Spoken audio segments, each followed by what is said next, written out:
Hey guys, today I'm reacting to Accent Expert Gives a Tour of US Accents Part 2 from Wired. And I think this is Eric Singer, so let's get down to it and react. Hi, Eric Singer again, dialect coach. I'm doing a map tour of North American accents. If you missed part 1, check it out here. I'm starting And I'll link my Part 1 reaction down below as well. And of course, the original video will be in the description box below as well, so check that out. part 2 from the South.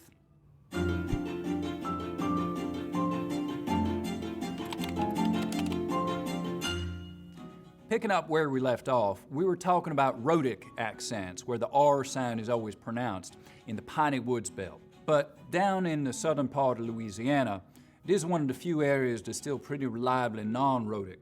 Even though many historically non-rhotic areas of the South have gotten their R's back, this one's hanging on. This is also... Yeah, kinda makes sense. You know, just because, I guess, in Parisian French, they have a different R sound. So, you don't really translate that to English exactly. Interesting. I mean, this is all my opinion and conjecture, of course. So one of the places in the South, the Appalachians and the Ozarks, or a few of the others, some parts of Texas, will you still hear a wh sound, in words like which, what, where. You also get F for final TH sounds here, as in both, bath. Something I think is really interesting is that there used to be a non-rhotic pronunciation of nice words in the South. So words like nice, early, work, used by black and white Southerners alike, that was a kind of a diphthong, nice. It's actually pretty similar to that old-fashioned New York City 33rd Street vowel sound. You can still hear it in some African-American speakers in Louisiana. 33rd Street. 33rd Street. Today, though it's mostly gone otherwise. Before moving on, let's circle back to Florida so Megan can tell us about the Cuban Spanish influence in Miami. Oh yeah, that's pretty heavy. Hello again. This time I'm in Miami. The Latinx population in the US is 18.5% of the population. But within that, we're a very diverse group of people. Before we get into Miami English, I just want to make it clear that not every speaker of Miami English is Latinx. Not every Latinx person in Miami speaks Miami English. And the same goes for New York Latino English. And the same will go for Chicano English in the Southwest when we get there. We are not a monolith, and neither are the varieties that we speak. And that's because these varieties are influenced by different Spanishes. So just like the English-speaking world has different varieties, so does the Spanish-speaking world. There's so many different varieties of Spanish. There's Mexican Spanish, there's Cuban Spanish, there's Puerto Rican Spanish, there's Dominican Spanish, there's all these other Spanishes. There are all these varieties and they all have different features and we just don't have time to get into them. I mean, also, like, native to the US accents of Spanish, like in New Mexico I've heard, and in, you know, Texas. I mean, they'd probably be more similar to the Mexican variety, but yeah, interesting. Miami English is influenced by Cuban Spanish. Like, take a look at this map. Cuba is very close to Miami. One remarkable feature of Miami English is the dark L. If you recall from New York, the dark L is in words like pull and ball. In Miami English, you'll hear that dark L in places where you wouldn't hear it in other varieties. Listen to the L in this native speaker clip. That's what I love about our language, and about Miami. Okay, back to Eric. Thank you, Megan. Okay, back to Louisiana. So there's a well-known New Orleans accent that sounds similar to New York accents in some ways. It's called yat, which comes from the phrase where yat, which means... Damn, it kinda does. Interesting. I don't know if I would have, you know, thought about this before. Interesting as fuck. How are you? It's so similar to New York accents in some ways, it's a bit of a mystery. Even some really weird little things like bad and back not having the same vowel sound. I got a bad back. New Orleans had a similar mix of immigration to New York in the 19th century, but also very close shipping ties to New York City, so contact is likely part of the explanation. That's true. Yeah, there's a lot of, like, large-scale immigration to both places, honestly. I mean, if you've ever read The Streetcar Named, like, Desire, or I guess seen the play, I mean, it kind of deals with that immigration, you know, as well. Interesting. too. Of course, we can't leave Louisiana without talking about Cajun. The Cajuns were a French-speaking people. Wait, before I even get into that, I do want to look that up actually. And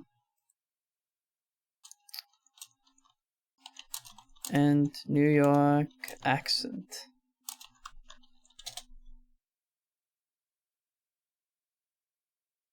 Where did Yat accent come from? Yeah, it seems like there's something over here. Could be something like this. Why do white people in New Orleans have a New York accent? Am I the only one that notices this? Louisiana is as southern as it gets. Nope, those people did not grow up in New York. Years ago, I had a boss with what I thought was a very strong New York accent. Came to find out, she was from New Orleans. Later learned lots of people there have the same accent. Not all, but lots.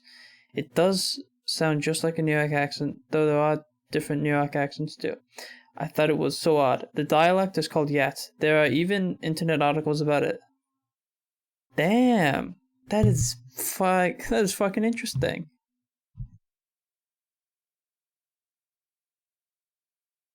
New Orleans dialect, Yat accent.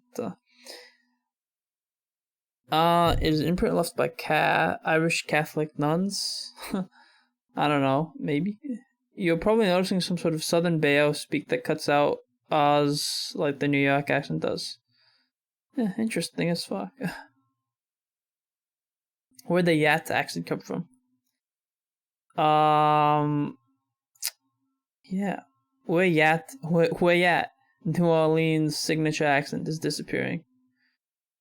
When you talk to people about this accent, they always bring it up that it sounds like New York, that they're mistaken for people from New York. A particularly festive example coined by Bunny Matthews was noted by Carmichael and Becca this month in a paper for an Oxford University Press Journal. For those who have never heard it, New Orleans Yats, you must begin by imagining all of Brooklyn on Quaaludes. Interesting. So, decided to figure out if it's actually true that there's a connection between New Orleans' signature accent and how New Yorkers speak. Turns out the linguistic research says, yeah, darling, there is. Let's see. So, they essentially roadmap the structures of the two accents. While nailing down specifics is tough without something like recordings of speakers from both places going back several hundred years, the researchers were able to see the shared history of both sets of speakers. Essentially, what it boils down to is there are strong connections between the older features of how Yats talk and how New York City English speakers talk. Translation, it's most likely that people in New Orleans learned to speak a certain way because they heard the sounds of people from New York speaking sometime in the 19th century, and not the other way around. It was those New York accents that got passed on and became the Yat sounds we hear today. Interesting as hell. That's an interesting theory. Initially I was a naysayer, saying there's no way New York had an influence on New Orleans, but so I actually embarked thinking I would finally put that theory to bed. Now we get the data and I'm a believer, huh? So the science does, at least for some folks' explanations, put some veracity behind the stories people have heard about why Yats sound the way they do. Some theories note that a group of New York nuns coming to New Orleans to teach in local Catholic schools are the numbers of Irish and Italian immigrants who settled here and elsewhere in the 19th century, and Slavic immigrants and Jewish immigrants as well. Alright, that was damn interesting. Let's get back to the video, I think. So the Yat accent and the New York accent sound pretty similar, you know? So people from New Orleans could sound similar to people from New York. Interesting. Originally came down to Louisiana from... Let's get it. The Cajuns were a French-speaking people who originally came down to Louisiana French, yeah. Parlez-vous français? That's cool. from Nova Scotia. Now, some still speak Cajun French, but you can hear the influence French had on Cajun accents in English in the rhythm and the melody, the way there's a tendency to stress the final word or syllable in a phrase, and also in the way final consonant sounds can get assimilated, sort of schlooped up into the sound before them, so that hand could just be hand, rent could just be rent, hand me the rent there. So continuing west to Texas, Now, one thing that sets a lot of Texans apart from other Southerners is that there's a lot less goose fronting. So the tongue stays further back through that whole vowel sound instead of coming forwards. So if I go from, say, somewhere in the Carolinas and head west and talk about blue moons and soup spoons, I'll start off with very fronted goose vowels, blue moons and soup spoons, but they'll get less and less fronted the further west I go. Blue moons and soup spoons, blue moons and soup spoons.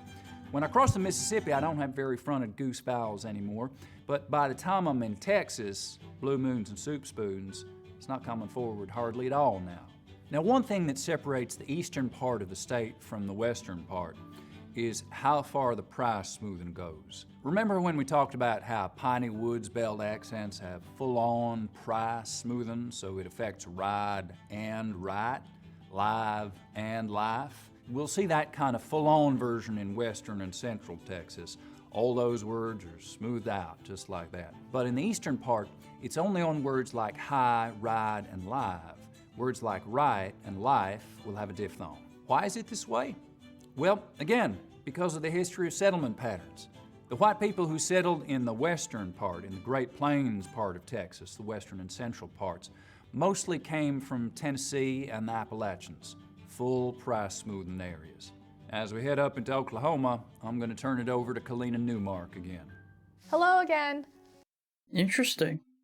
And I heard like Eastern Texas is more like Louisiana, kinda. Oklahoma is the home to nearly 40 Native American nations, including the Cherokee and the Oh yeah, many Native American people in Oklahoma. Comanche. Before jumping into the local Native American dialect features here in Oklahoma, I'm going to share a little bit about the history of Native American English. Native American English is also known as the res accent or reservation accent. It occurs in First Nations and Native American communities across the United States and Canada, regardless of whether or not a heritage language is spoken. Native American English is often identifiable because of its prosody. Sometimes it's described as monotone, other times it's described as sing-songy. Within Oklahoma, What does prosody mean again? It's like...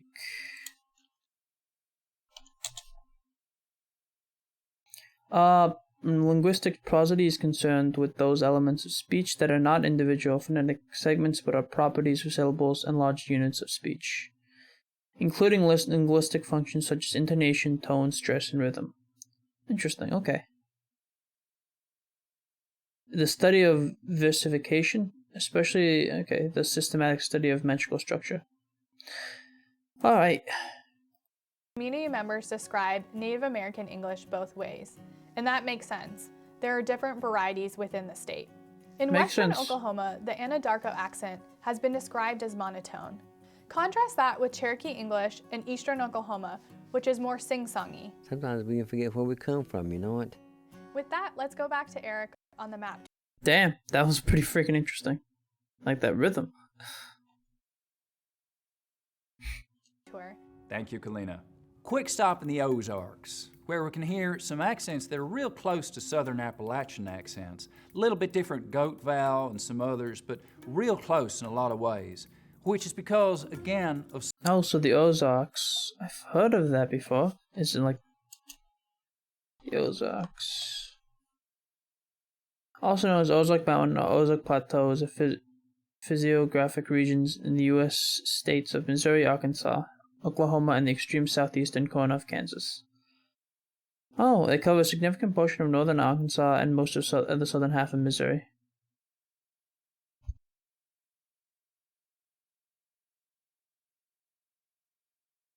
Let's see it on a map.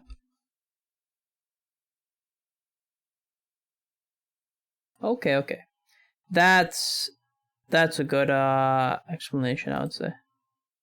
Okay, interesting. settlement patterns. The original European settlers of the Ozarks came from southern Appalachia. And we hear some of those same constructions like a goin' and a huntin', as well as a lot of shared specific dialect words. Now, up in Chicago, and in fact in the whole Great Lakes area, we have one of the most significant ongoing changes happening anywhere in the English-speaking world today. It's Damn. called the Northern Cities Shift, or the Northern Cities Vowel Shift.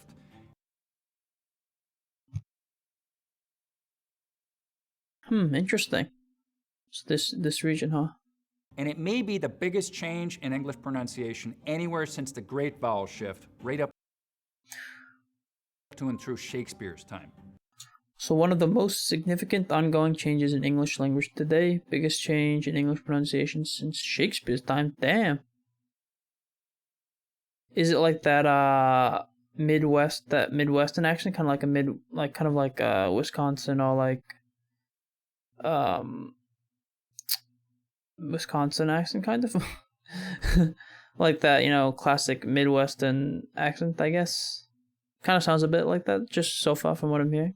Now, it's a change shift, which is kind of a merry-go-round of changes. Here's how it goes.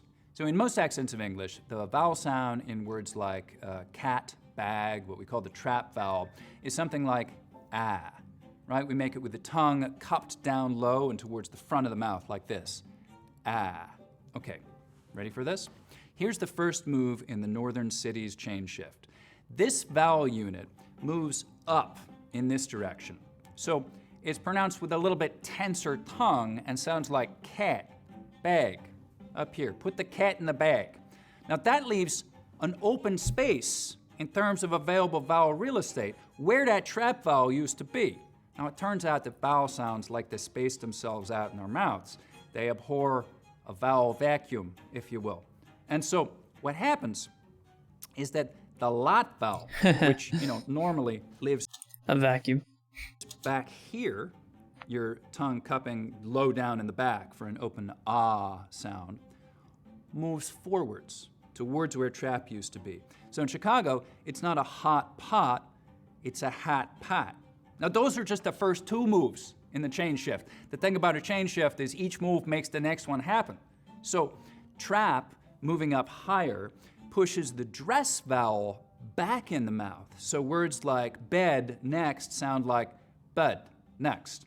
And then the vowel sound that was back there to begin with, the sound in strut, bus, lucky, has to move back further.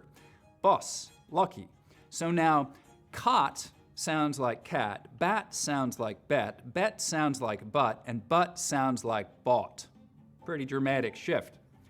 This whole area around the Great Lakes is affected by the northern cities shift, though not every part of it has it to the same extent. Besides Chicago, it's strongest in Syracuse, Rochester, Buffalo, and Detroit. Let's head over to St. Louis. Here's Nicole. Makes sense. That's pretty cool though. So it's a Great Lakes region kind of accent. Huh. Because it did sound a little bit similar to like a classic New York accent a little bit. And I guess I thought the Chicago accent kind of sounded a bit similar to the New York accent as well, but interesting. There's a feature in African American English in places like St. Louis and Memphis called the near-square nurse merger, or R centralization. If you know the song by the rapper Nelly, Hot in Her, you have seen an example of this. It is her for here, or R centralization. And you can also hear it in this clip. Girl, I told you I need to get my her done. Okay, let's go back to Eric. Thank you, Interesting. Nicole. Can we talk about Minnesota for a minute? You know, people from Minnesota often complain about overbroad, stereotypical Minnesota accents, just going too far. Two really identifiable features of that. It kind of sounds like the Great Lakes accent a bit, and I'd imagine kind of does border it a little bit, so. Yeah. Kind of sounds a little bit similar to that, maybe, but there's definitely a difference as well. Sounds a bit more like a Canadian accent as well. Are monophthongal A and O in your face and goat vowels. But there are definitely places in Minnesota, Michigan, Wisconsin, and Fargo, North Dakota, where you can still hear some pretty pronounced accents with some really monophthongal A and O vowels. Now, but even in much less pronounced accents from this region, there will still be a bit of that. You'll also still get this fairly closed oral posture, so there's a contrast between lips that are pretty mobile and move around a lot and a jaw that stays pretty fixed in place. Now let's stop over in the Dakotas and I'll hand it off to Kalina. Hi again from the traditional homelands of the Lakota, Dakota, and Nakota peoples. Continuing on our conversation of Native American English, I'm going to talk about two shared features. One, timing and rhythm, and two, intonation and pitch. In regards to timing and rhythm, Native American English is syllable timed, where syllables are more uniform and even in length. You can hear that feature in this clip. You see a piece of trash, you pick it up. For the second feature, intonation and pitch, the stressed syllable starts lower rather than higher. And I would watch them. In this clip from the movie Smoke Signals, this actor is speaking in a Native American English accent. You can hear that on Thomas here. Hey, Thomas. There are several theories of where this dialect came from. One theory is that it developed because of Native American boarding schools. Established in the late 19th and mid-20th century, Native American boarding schools were designed to assimilate Native American children into white society. They did this by forcibly removing Native American children from their families and communities and forbidding them from speaking their languages. At the time That's of sad. European contact That's really sad. Damn. in North America, there were approximately 300 distinct indigenous languages. Since then, 113 It's amazing, but man, freaking settlers ruined it. of these languages have been lost, and many more are in danger, as fewer and fewer Native American children are learning our languages. Despite all of this, we have That's really sad to hear. created a dialect of English that is uniquely ours, a dialect that helps us to create and recreate our identities as Native American people. Let's go back to Eric for the next stop on the map tour. Thank you, Kalina. Quick detour to Iowa. So, remember that on line that runs through New Jersey, where above it most people say on, rhymes with dawn, and south of it most people say on, rhymes with dawn? And it runs right along a really major dialect boundary between the north, linguistically speaking, and the So there's like a northern New Jersey accent, kind of makes sense. And then there's like a southern New Jersey accent. Midlands. Interesting. And it runs through all of these states and through Iowa too. Now, people don't necessarily think of Iowa having a lot of dialect variety, but here's a major division right here. So Sioux City and Cedar Rapids are above the on line, so most people in those places say on. And Des Moines is below it, so most people there will say on. All right, so heading west now, over towards the Interesting. Rockies. You know, one of the things we start to hear in the Mountain West generally is ing endings pronounced as een, so playing, going, singing, the whole western part of the country. So these 11 states is usually considered one big dialect area. Now that's not to say that there aren't any differences, of course there are, but broadly speaking it's one area with a lot of common features. There just hasn't been enough time for really distinctive features to develop over here. Here's something interesting in some Utah accents though. Some front vowels get lowered before L sounds, so we get milk, for instance. The word sail might sound like sell. Is this milk on sell? You'll also hear mount-in and butt-in, mountain and button, a lot in Utah, especially among younger speakers with just a pure glottal stop for that T sound in the middle of the word. It's not the only Interesting. I mean, yeah, that's pretty fascinating. I don't think I do that in the middle. Button. Maybe I guess I do, huh? Mountain.